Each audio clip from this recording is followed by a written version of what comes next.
LiAngelo Ball gustong makasama ang magkapatid sa NBA. LeBron nagsisisi pa rin ngayon na pinangalan ang kanyang pangalan sa kanyang anak na si Bronny.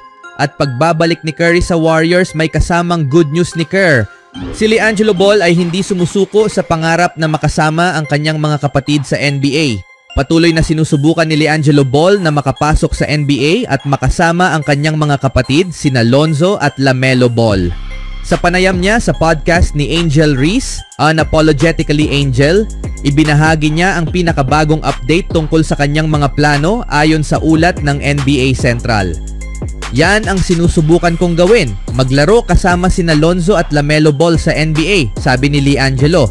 Kaya't sinusubukan kong makapasok sa G League. Kailangan kong buksan ang mga pinto. May mga tawag ako mula sa mga koponan sa ibang bansa.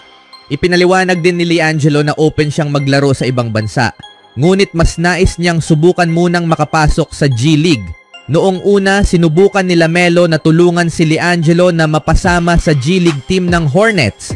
Ngunit sa ngayon, wala pa si LiAngelo sa liga. Samantala, si LaMelo ay naging isang malaking pangalan sa NBA kasama ang Charlotte Hornets. Isa siya sa mga pinaka-nakaaliw na manlalaro sa liga. Gayunpaman, may mga trade rumors na maaaring lumipat siya sa ibang koponan sa hinaharap, lalo na't may record na 6-12 ang Hornets sa season na ito sa kasalukuyan. Si Lonzo naman ay patuloy na nakikipaglaban sa mga seryosong injury. Kapag malusog, isa siya sa mga pinakamahusay na guard sa NBA na may potensyal na maging all-star.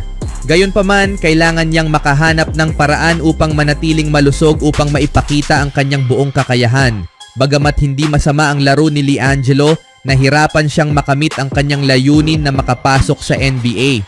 Sa kabila nito, buhay pa rin ang kanyang pangarap at nais niyang maglaro sa G League sa lalong madaling panahon. Wala rin siyang balak na sumuko. Sino ang nakakaalam, baka balang araw magkakasama ang magkakapatid na Ball sa NBA. Ngunit sa ngayon, patuloy na ipagpupursige ni LiAngelo ang kanyang mga pangarap habang sina Lonzo at LaMelo ay nagtutulungan upang mapabuti ang kanilang mga kasalukuyang team. Anong masasabi niyo mga kaibigan? Sa ibang balita naman, noong October 6, 2004, sinalubong ni na LeBron James at ng kanyang dating kasintahang si Savannah ang kanilang unang anak, isang sanggol na lalaki na pinangalanan nilang LeBron Raymond James Jr.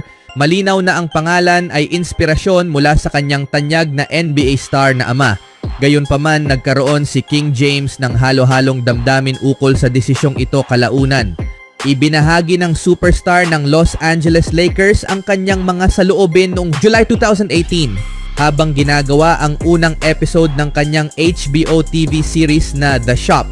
Sa usapan tungkol sa pamilya kasama ang komedyanteng si Jon Stewart, inamin ni LeBron, "Hanggang ngayon, pinagsisisihan ko ang pagbibigay ng pangalan ko sa aking anak. Maaaring isipin ng marami na si James, isa sa mga pinakamatagumpay na atleta sa kasaysayan, ay walang masyadong pinagsisisihan. Totoo ito dahil bukod sa kanyang tagumpay sa court simula ng madraft noong 2003 season. Tila masaya rin ang kanyang buhay sa labas ng basketball. Pinakasalan ng Tubong, Ohio ang kanyang high school sweetheart na si Savannah noong year 2013. At pinalaki nila ang kanilang pamilya sa dalawa pang anak, isang pangalawang anak na lalaki, si Bryce, na isinilang noong year 2007. At ang kanilang nag-iisang anak na babae, si Zuri, na isinilang noong year 2014. Madalas na ipakita ng pamilyang James ang kanilang masayang buhay pamilya sa social media. Ngunit ayon kay LBJ, ang pagbibigay ng kanyang pangalan sa kanyang panganay na kilala bilang Bronny ay naging sanhi ng alalahanin para sa kanya. Ang desisyon ng 20-time All-Star na pangalanan ang anak ng parehong pangalan ay may mas malalim na pinagmulan kaysa sa unang tingin. "Nung bata pa ako, wala akong ama," sinabi niya. "Kaya ang buong iniisip ko, kapag nagkaanak ako, hindi lang siya magiging junior, gagawin ko ang lahat ng hindi nagawa ng ama ko. Mararanasan nila ang mga bagay na hindi ko naranasan." Sa episode din ng The Shop, tinanong ni Stewart ang tungkol sa atensyon at scrutiny na nararanasan ng mga anak ni LeBron dahil sa kanyang NBA legacy. Inamin ng King James na ang kanyang aksyon, lalo na para kay Bronny, ay nag-ambag dito. Naiintindihan niya na ang pagkakaroon ng isang tanyag na pangalan ay nagdadala ng mas malaking pressure habang sinusubukang bumuo ng sariling landas sa basketball. Gayunpaman, may positibong aspeto rin sa sitwasyon. Si James Jr. na halos nasa spotlight na mula ng ipanganak ay tila nakabuo ng mabisang paraan upang harapin ang scrutiny na ito, isang bagay na nabanggit na dati ni LBJ. Si Bronny ay hindi niya pinapansin ang mga sinasabi tungkol sa kanya. Siya ang pinaka-cool. Para siyang kabaligtaran ko, sabi ng 4 na beses na MVP. Lahat ng sinasabi tungkol sa kanya, talagang wala siyang pakialam.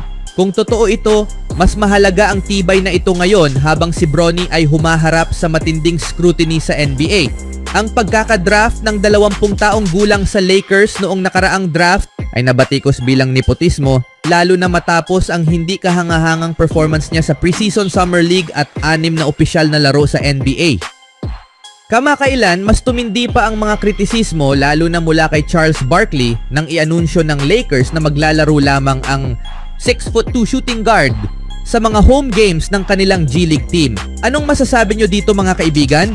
Sa sumunod na balita naman, si Steve Kerr at ang Golden State Warriors ay naglaro ng wala ang kanilang superstar na si Steph Curry noong Miyerkules ng gabi laban sa Oklahoma City Thunder sa Chase Center. Na-sideline si Curry dahil sa bilateral knee pain na nangangahulugang nakakaranas siya ng pananakit sa parehong tuhod. Ang kawalan ni Steph ay talagang nakaapekto sa amin, sabi ng head coach ng Warriors sa isang post-game interview. Ang pagtambal kina Trace, Jackson Davis at Draymond Green nang walang Steph at walang pick-and-roll player ay talagang mahirap para sa opensa. Kaya iyon ang dahilan kung bakit ginawa ko iyon.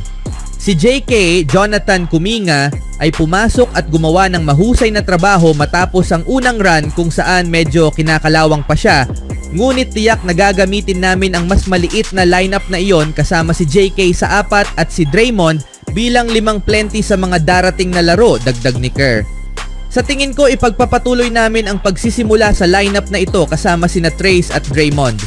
Nanalo ang Warriors sa 6 sa kanilang huling 10 laban kontra Oklahoma City. Sa kanilang huling pagkikita noong Nobyembre 10, nakuha ng Warriors ang isang solidong panalo na 127-116 laban sa Thunder.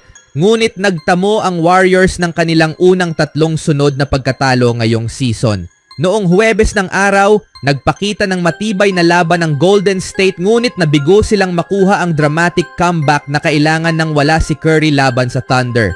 Matapos makat ang 19-point lead at mauwi sa 94-93, nakalamangan ng Thunder mula sa 3-pointer ni Buddy Hield ng Warriors sa natitirang 8-14 minutes. Umasa ang Thunder sa pinakamahusay na depensa ng liga at sa opensa ni Shai Gilgeous-Alexander. Nag-shoot siya ng isang 3-pointer upang itay ang laro sa natitirang 4-11 minutes and 1 more in 125 minutes remaining, na nagbigay sa Oklahoma City ng 100-96 lead. Nagawang ilapit ng Warriors sa 102-101 ang score sa natitirang 11.1 seconds. Matapos ang 3-pointer ni Andrew Wiggins ngunit naipasok ni Shai Gilgeous-Alexander ang isang free throw sa natitirang 7.7 seconds. Pagkatapos sa natitirang 3.4 seconds, na-block ni Lu Dort ang isang attempt ni Wiggins na maaaring maghatid sa overtime. Ngunit sa laro na ito, ipinahayag ni Steve Kerr ang kumpiyansa niya sa depensa ng kanyang team sa kanilang pagsisikap na makabawi kahit na wala si Stephen Curry at sinabi niyang nasiyahan siya sa ipinakita nilang determinasyon. Pinawi rin niya ang pag-aalala ng mga tagahanga sa pamamagitan ng pagsasabing makakabawi ang Warriors sa kabila ng kanilang kasalukuyang sunod-sunod na pagkatalo. Isang magandang balita para sa mga fans ng Dubs na marinig kasama ang pag-asang hindi nawala ang kanilang kumpiyansa sa sarili at sa kakayahan ng team. Dagdag pa ni Kerr, inaasahan niyang magiging handa na si Steph Curry na bumalik sa susunod na laro ng Warriors laban sa Phoenix Suns, ang una sa kanilang maikling 2 laro na road trip. Even when you feel low, you can still go. Even when you feel slow, you can still go. Even when there's no hope, you can still go. I never answer to no, man, I still go.